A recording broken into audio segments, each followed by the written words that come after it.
A Agência Nacional de Saúde conseguiu efeito suspensivo na decisão que determinou a cobertura do teste de sorologia para a Covid-19, ou seja, ficou obrigatório para que os planos de saúde, para você que paga 2 vezes a saúde, paga para o SUS e paga para a saúde privada, a cobertura, mas a própria agência reguladora foi quem pediu o efeito suspensivo.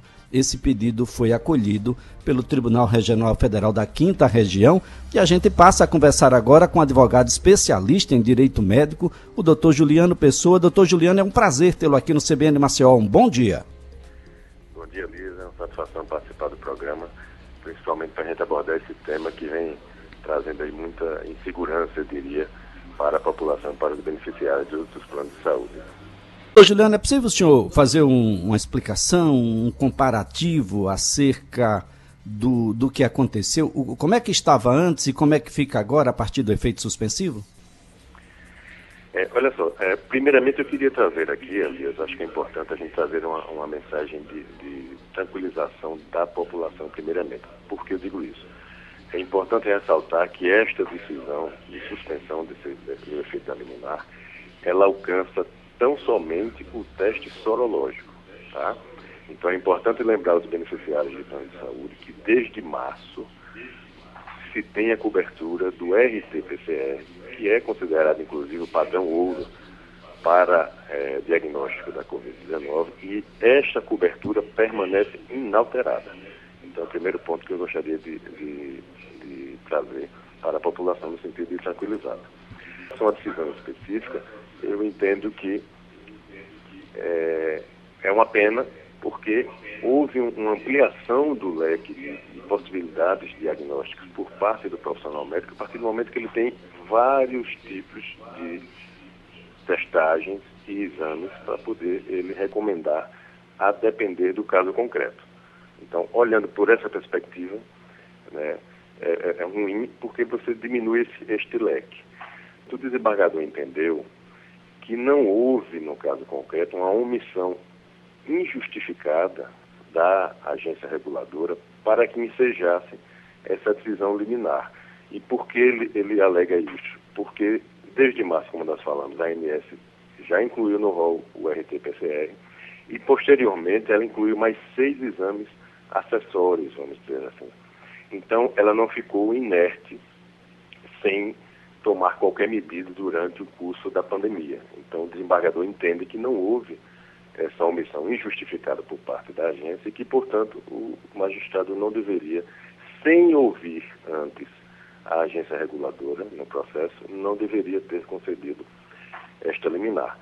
Por outro lado, eu gostaria de trazer a informação, inclusive, que na data de ontem, a própria Agência Nacional de Saúde Suplementar, a ANS, emitiu uma nota ressaltando que ela está analisando, juntamente com a sua diretoria colegiada, quais as medidas que serão tomadas após essa suspensão do efeito da liminar que foi concedida anteriormente.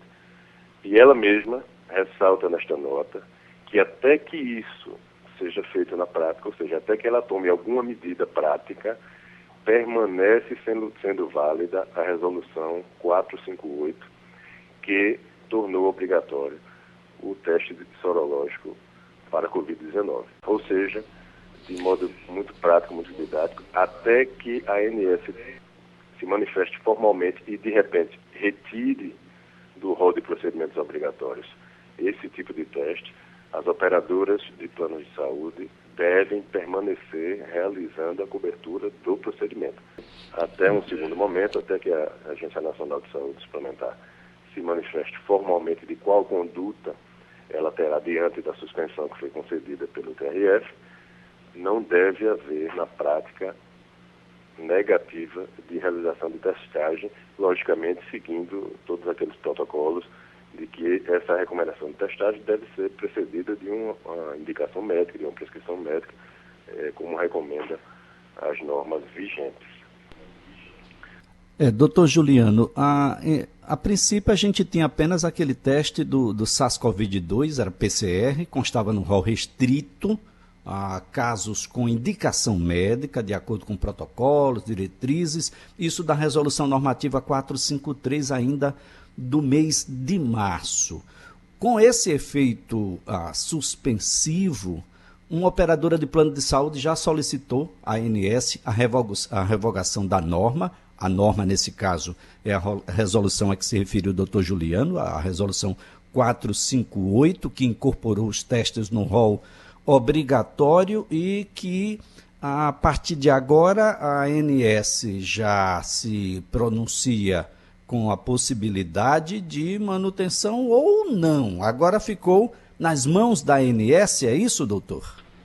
É isso, porque na realidade ela tem a seu favor, né, a suspensão dos efeitos da liminar. Então, ela poderia empreender medidas no sentido de retirar, de excluir do rol de procedimentos obrigatórios exclusivamente esse teste sorológico. E aí as operadoras, consequentemente, passariam a não ter mais a obrigação de cobertura, né? Foi até solicitado por algumas operadoras, né? Só é de se ressaltar como é ágil o processo quando é para se retirar algo do beneficiário, né? Infelizmente não é tão ágil no sentido inverso. Mas a Agência Nacional de Saúde Suplementar, e é bom que fique muito claro isso para os consumidores de todo o Estado, se manifestou ontem ressaltando que esse estudo criterioso vem sendo realizado, e já vinha sendo realizado, inclusive, antes dessa decisão e dessa propositura dessa ação civil pública. Então, eles permanecem em análise da inserção ou não destes testes.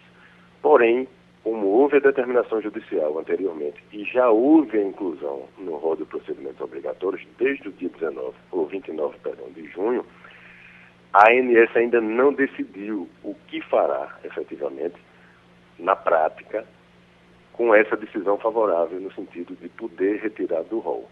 Então, o que ela manifestou ontem, formalmente, por meio de nota, e consta, inclusive, no site da ANS, esta nota, publicada no dia de ontem, é que, enquanto não houver nenhuma medida prática, formal da agência, permanece sendo obrigatória, ou seja, permanece válida a resolução que inseriu no rol de procedimentos obrigatórios e, portanto, não deve haver negativo. E se houver, cabe ao beneficiário procurar ajuda, procurar os órgãos de defesa e amparo do consumidor, inclusive, ou a ajuda de um profissional técnico para poder auxiliá-lo em como ele deve proceder nesses casos. E esta suspensão dos efeitos de liminar veio por meio de uma decisão monocrática.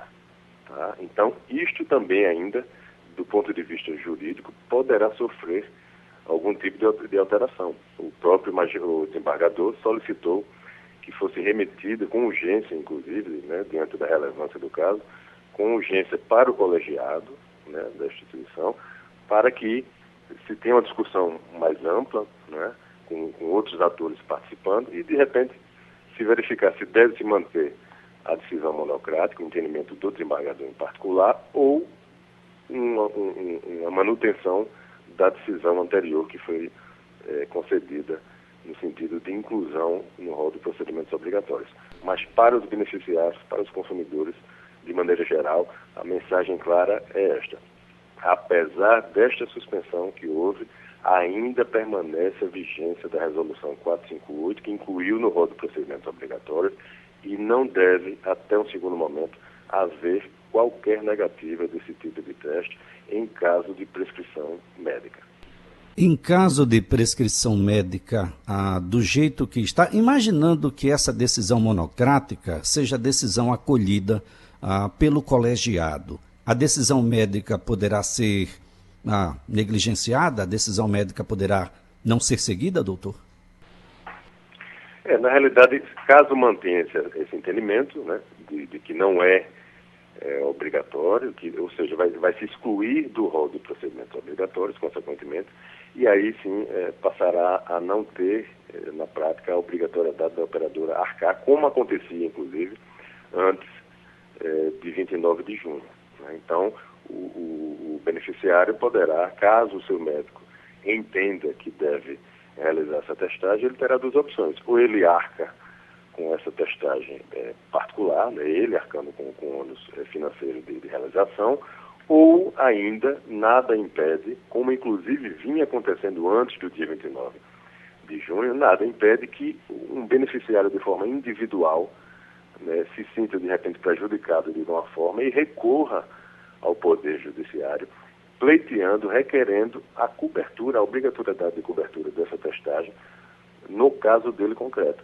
E pode haver, como inclusive aconteceu antes do dia 29, nós tivemos algumas decisões liminares no sentido de compelir as operadoras a cobrirem, porém, no caso concreto, né? Então, isso será caso a caso. A gente não vai ter mais, como vinha acontecendo até então, uma coisa generalizada, né? Onde todos os beneficiários podem usufruir desse benefício.